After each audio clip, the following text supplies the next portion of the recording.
Hello everyone, Shri भगवान दास तोदी महाविद्यालय के यूट्यूब प्लेटफॉर्म पर आप सभी का स्वागत है। आज की जो क्लास है अपनी, उस क्लास में हम स्टडी करने जा रहे हैं एक नए टॉपिक के बारे में जिसका नाम है टेरेटोजेनेसिस। टेरेटोजेनेसिस, विरूपजनता, मतलब इस प्रकार की एनोमेली जिसमें कि एम्ब्रियोनिक डेवलपमेंट से हटके कैरेक्टर डेवलप होते हों। टेरेटोजेनेसिस या फिर विरूपजनता, मतलब जो रूप रंग बनता है एम्ब्रियोनिक डेवलपमेंट के दौरान, उसमें फर्क नजर आए या फिर उससे डिफरेंट टाइप का डेवलपमेंट हो। नॉर्मल प्रकार के डेवलपमेंट में हम देखते हैं कि जब एक जंतु के अंदर मेल तथा फीमेल जो गैमेट्स हैं, उन दोनों के मध्य जब फर्टिलाइजेशन होता है तो फर्टिलाइजेशन के बाद बनने वाली जो स्टेज है वो जाइगोट के नाम से जानी जा रही है। और इस जाइगोट में जो क्लीवेज है, ब्लास्टुलेशन है, गेस्टुलेशन है, इन सभी प्रोसेस के द्वारा एक विकसित भ्रूण का निर्माण होता है। अब ये जो विकसित भ्रूण के निर्माण की जो प्रक्रिया है, ये निर्भर कर रही है किन चीज़ों पर? जो 50% कैरेक्टर उसको माता से मिले हैं और जो 50% कैरेक्टर उसको पिता से मिले हैं। दोनों कैरेक्टर्स में यहाँ पर डिपेंड कर रही है इन दोनों की क्रोमोजोमल स्ट्रक्चर कैसी है।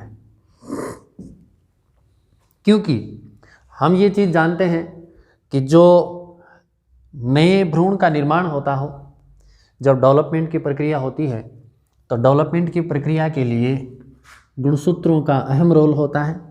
इसी तरीके से हम ये कहें कि प्रत्येक जब एक नए एनिमल का निर्माण हो रहा होता है, तब जीन एक्सप्रेशन की प्रक्रिया देखने को मिलती है।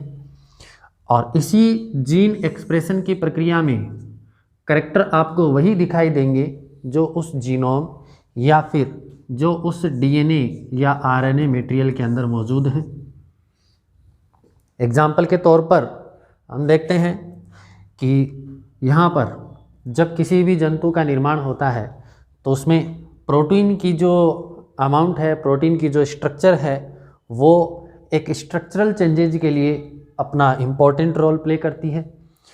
तो उसमें इम्पॉर्टेंट रोल प्ले करती है तो हम ये कहेंगे, अगर डीएनए सीक्वेंस में अगर किसी रूप में कोई परिवर्तन हो रखा है तो डीएनए सीक्वेंस में होने वाले परिवर्तन के आधार पर हम ये जानते हैं कि जब डीएनए से डीएनए का निर्माण होता है तो ये प्रक्रिया क्या कहलाती है? रेप्लिकेशन के नाम से जानी जा रही है। तो रेप्लिकेशन की प्रक्रिया में क्या होगा?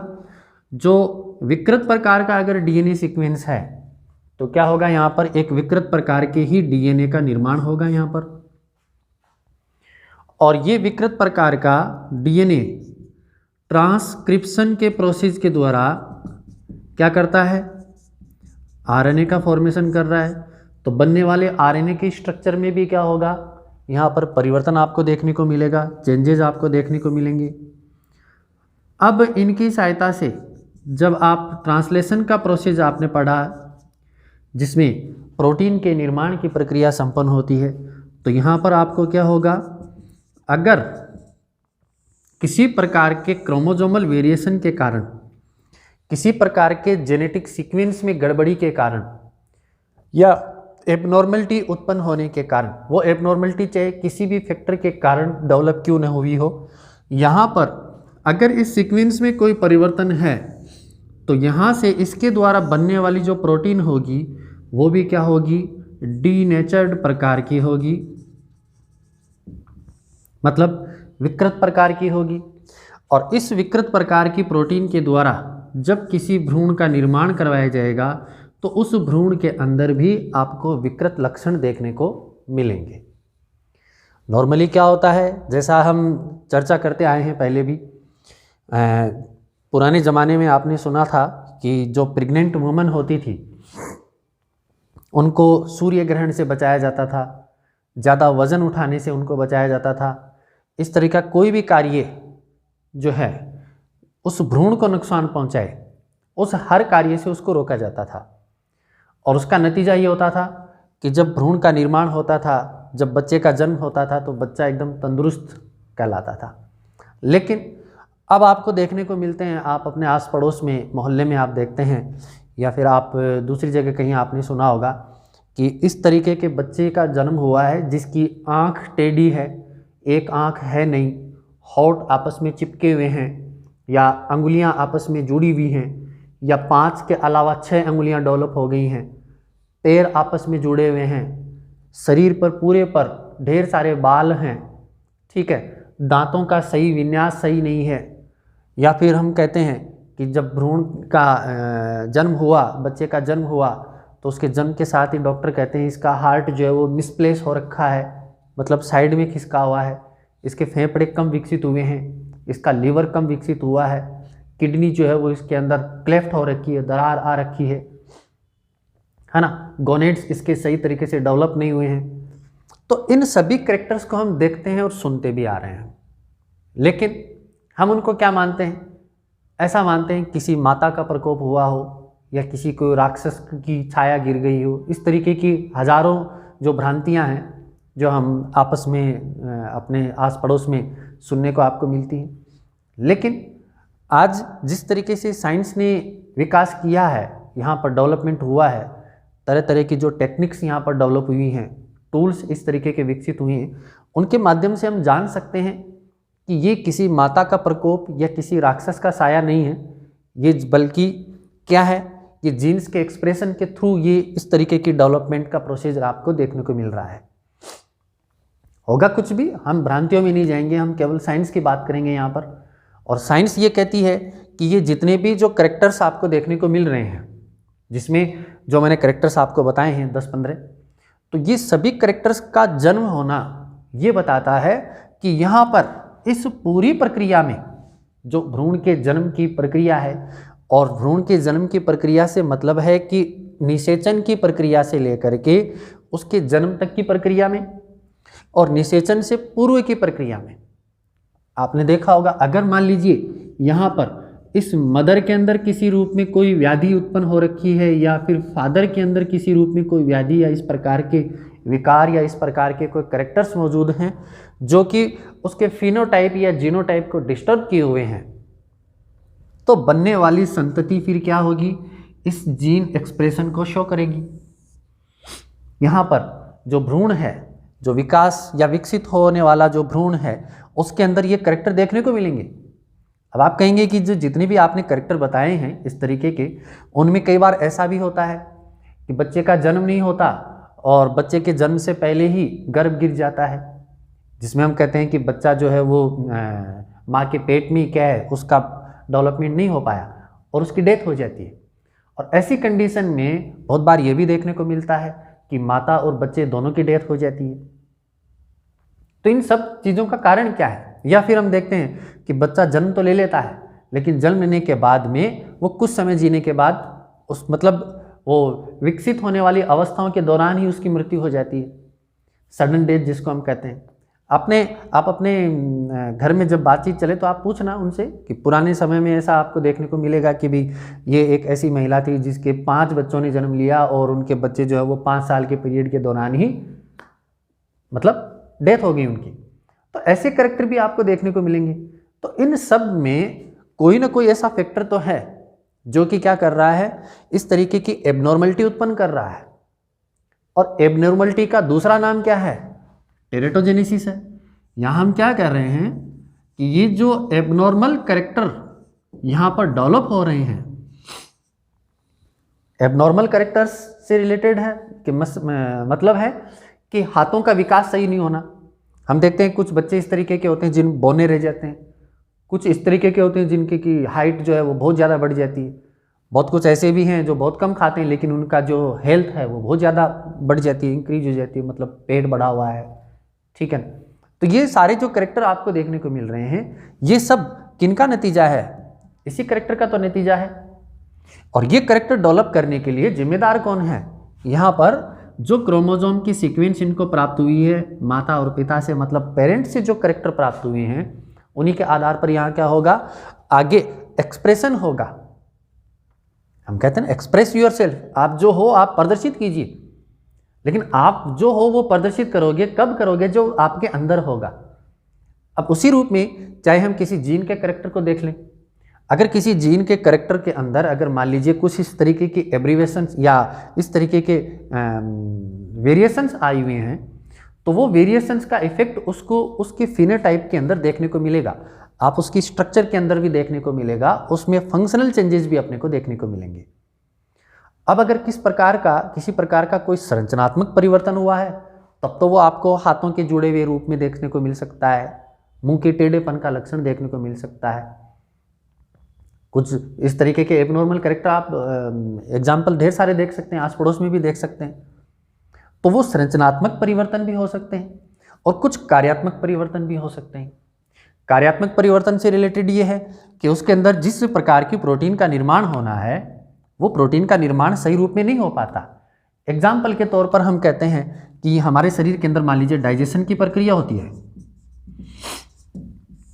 अब डाइजेशन की प्रक्रिया के लिए ईसोफेगस से लेकर के मान लीजिए आपके माउथ में जैसे आपने भोजन के निगलने की प्रक्रिया शुरू की, इसका मतलब भोजन के डाइजेशन की प्रक्रिया इस सेलाइवा के मिक्स होने के साथ ही शुरू हो गई।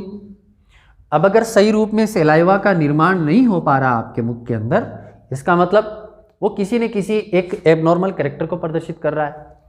अब यहाँ पर ईसोफेगस से लेकर के आपने स्टोमक में डाला भोजन, स्टोमक से फिर इंटेस्टाइन में गया, इंटेस्टाइन से फिर रेक्टम में और एनस के द्वारा बाहर निकाल दिया गया। अब इस पूरे प्रोसीजर के अंदर जहाँ मान लीजिए हम ये कहते हैं ये जो स्टोमक है यहाँ पर, इस स्टोमक के अंदर डाइजेशन की कंप्लीट प्रक्रियाएं संपन्न होती है और उनके लिए जिम्मेदार कौन है? यहाँ पर मौजूद जो डाइजेस्टिव जूस है वो, डाइजेस्टिव जो सीक्रेशन है वो, प्लस जो हेपेटोपेंक्रियाटिक सीक्रेशन है, आपके लीवर के द्वारा जो सीक्रेशन जारी हो रहे हैं, पेंक्रियाज के द्वारा जो सीक्रेशन जारी हो रहे हैं, अलग अलग जो हार्मोन्स जो कि एक्टिव होकर के डाइजेशन की क्रिया को संपन्न करवा रहे हैं, आपकी जो क्या बोलते हैं इसमें मसल्स के एक्शन के कारण जो है, उसके रिदमिक मूवमेंट के कारण जो है भोजन जो जैसे जैसे डाइजेस्ट होता रहता है आगे की तरफ मूव करता रहता है। तो इन सब में जो बीच में जो रिलेटेड फैक्टर हैं उन सब का अहम रोल होता है। सॉरी। अब अगर यहाँ पर किसी प्रकार के डाइजेस्टिव जूस का फॉर्मेशन नहीं हो पा रहा है तो रीजन क्या होगा? यहाँ पर इसके अंदर डाइजेस्टिव ट्रैक्ट के अंदर किसी रूप में कोई व्याधि उत्पन्न हो गई है। तो इसी रूप में हम ये कह सकते हैं कि कोई फंक्शनल चेंजेज आ जाए। फंक्शनल चेंजेज में चाहे मेलानिन का फॉर्मेशन नहीं हो रहा हो, या एक हम एग्जांपल ले लें, एक तरीके की जेनेटिक या डिसऑर्डर भी हो सकता है, हेरिडेटरी जो डिजीज हैं उसमें हम देखते हैं आजकल बहुत से कैरेक्टर ऐसे देखने को मिल रहे हैं जिसमें आप देखते हैं कि ब्लड शुगर जो है उसके पेशेंट जो हैं बहुत ज़्यादा बढ़ चुके हैं। पहले आपके घर में जब कोई मेहमान आता तो ये कहा जाता था आज के 5-7 साल 10 साल पहले कि बच्चा 1 कप खाली जो है ना वो फीकी चाय बनाना, बाकी 8 कप मीठी चाय बनाना। आजकल आप देखिए इन दोनों जो ये रेशियो है उसमें परिवर्तन आ गया है, और वो परिवर्तन ये है कि 2 मीठी बनाना बाकी सब फीकी बनाना। इस तरीके के लक्षण भी आपको देखने को मिल जाएंगे। रीजन, इस तरीके के पेशेंट्स की जो संख्या है वो बढ़ रही है, इंक्रीज हो रही है। उसमें हमारा खान पान भी, हमारा इन्वायरमेंट भी रिस्पॉन्सिबल है, ऐसा नहीं है सारे जो कैरेक्टर्स हैं वो जेनेटिकल हो ये जरूरी नहीं है, लेकिन ज़्यादातर अपने जो जिस इन्वायरमेंट में रह रहे हैं, जिस प्रकार का हम भोजन ग्रहण कर रहे हैं, जिस प्रकार की हमारी एक्टिविटीज़ हैं, उनके आधार पर भी इस प्रकार के पेशेंट बढ़ रहे हैं। लेकिन यहाँ पर अगर ब्लड शुगर में अगर ये कोई चेंजेज कोई हेरिडिटल है, आनुवंशिक है, तो आनुवंशिक है तो इसका मतलब यहाँ पर क्या है, जो पेंक्रियाटिक सेल्स हैं वो सही रूप में कार्य नहीं कर पा रही है। मतलब वो सेल्स जो कि इंसुलिन का फॉर्मेशन सही रूप में करवा रही थी, अब इंसुलिन का प्रोडक्शन नहीं हो रहा, इट मीन्स आपके ब्लड के अंदर जो शुगर का लेवल है वो आपका जो इंसुलिन कंट्रोल कर पा रहा था वो कार्य अब नहीं हो पाएगा। और उसका नतीजा क्या होगा? देखो, केवल एक चीज के बदलने के कारण, इंसुलिन के प्रोडक्शन के नहीं होने के कारण यहां पर क्या होगा, आपके ब्लड के अंदर जो शुगर कंट्रोल करने की, जो ग्लूकोज के कंट्रोल करने की जो प्रक्रिया है वो यहां पर नहीं हो पाएगी। और उसका नतीजा क्या होगा, आपके ब्लड के अंदर जो ग्लूकोज का लेवल है वो इंक्रीज हो जाएगा, जिसको हम आजकल कहते हैं कि ये कितना रहना चाहिए, लगभग 110 जो है ना मिलीग्राम तक इसमें ऐसे मापा जाता है ना, कि आपका जो ब्लड शुगर लेवल अगर 110 से ऊपर जा रहा है, मतलब 150 से ऊपर जा रहा है, तो इसका मतलब आपने शुगर का लेवल इंक्रीज हो रखा है। आपको फिर वो तरह तरह की दवाइयाँ खानी पड़ती है जो कि क्या करती है, आपके इस ब्लड के अंदर ग्लूकोज के लेवल को मेंटेन करती है। अगर ऐसा नहीं होगा तो ये जो ब्लड है जब यहाँ पर किडनी के पास जाएगा फिल्टर होने के लिए, तो यहाँ पर वो ग्लूकोज के मॉलिक्यूल को यहाँ पर अपनी किडनी कितनों को संभाल पाएगी, वहाँ पर क्या होगा, इतने मॉलिक्यूल को आप रीअब्जॉर्ब नहीं करवा पाएंगे। रीज़न क्या होगा, आपकी किडनी जो है इस मामले में फेल होती चली जाएगी कि वो क्या कर पा रही है, केवल इंसुलिन की गड़बड़ के कारण आपके ब्लड से जो ग्लूकोज के लेवल को वापस रीअब्जॉर्ब करना था वो करिए नहीं हो पाएगा। और नतीजा क्या होगा, यूरिन के साथ ग्लूकोज का जो लेवल है वो क्या होगा, एक्सक्रीट होता चला जाएगा। अब उस एक्सक्रीशन के दौरान आपके शरीर से फिर क्या होगा, ग्लूकोज की मात्रा घटेगी और आप कमजोरी, थकान, इस तरीके के कैरेक्टर आपको देखने को मिलेंगे। तो केवल एक रीजन जो कि इंसुलिन था, उसी रूप में जो जितने भी एंजाइमेटिक एक्टिविटीज होती हैं उनमें अगर कोई फंक्शनल इस प्रकार का डिसऑर्डर हो, जिसमें मान लीजिए फिनाइल कीटोन्यूरिया है, इसके अलावा हम एग्जाम्पल लें एल्बिनिज्म का है, ठीक है, तो ये जितने भी जो करेक्टर हैं इनके बारे में हम आगे पढ़ेंगे।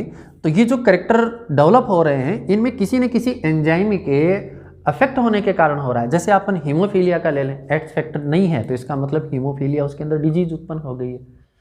तो इनका रीजन क्या हुआ कि इस प्रकार का कोई करेक्टर है जो कि इसके जेनेटिकल डिसऑर्डर के कारण उत्पन्न हुआ है, तो वो करेक्टर क्या करेगा, एनोमेली उत्पन्न करेगा।